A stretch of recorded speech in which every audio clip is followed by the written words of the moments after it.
As Bluesfest continues, more problems are beginning to rise. The festival that goes on between July 6th to the 16th saw 200 people treated on Thursday alone for medical emergencies that includes everything from drug and alcohol intoxication to injuries and sexual assault.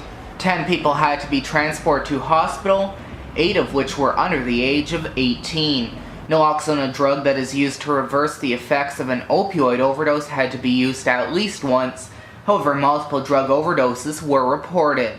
This also comes at a time nearby residents are complaining of festival goers urinating and defecating on people's lawns. To help this issue, more porta-potties were added in the nearby Albert and Booth Street areas, yet on Saturday night, they weren't being used. City Councillor for the area in which Bluesfest takes place, Catherine McKenney, says the nearby residents complain every year, but this year is even worse. Every year, folks, especially who live in the Albert and Booth area, have expressed concerns about,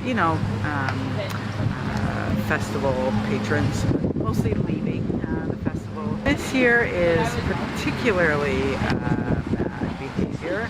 An emergency debriefing was held on Friday, and McKenney said more debriefings will have to take place after Bluesfest is over in order to keep the children safe, and that if your children attend Bluesfest, you know they'll be taken care of. Councillor Catherine McKenney, who lives just a few blocks away from where Bluesfest takes place, says festival organizers will have to take a look to see what they can do differently to make sure that the incidents that took place this year do not happen again next year.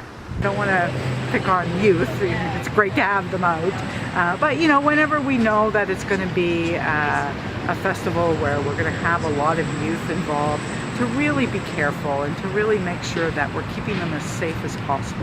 One of the biggest issues that is being seen is the amount of underage intoxication to drugs and alcohol during the festival. Many festival goers are reporting people being thrown out of the festival who are severely intoxicated. However, how are drugs getting through the festival gates? In order to get into Bluesfest, you do need to go through security lines such as this one here, and all of your bags will be checked. However, if you have anything in your pockets, nobody will know. Security lines were long to enter Bluesfest on Saturday night, yet only bags had to be searched. Festival goers would be able to carry anything in their pockets, including drugs. McKenney said that things will have to change for next year, and that could include the number of security. We have to debrief when this is over and come up with every strategy possible to make sure that festival goers are kept safe, that if you send your kids to the festival, you know that they will be safe, and if you're a resident in a nearby area, you know that your property will be used as a public toilet. Now, Bluesfest did not see many problems on Friday. That's partly because of the weather. Many shows were canceled or postponed due to thunder and lightning. Also, since Thursday, more porta-potties have been set up in the area, and festival organizers hopes that will help. Charlie Cenac, TWIN News, Ottawa.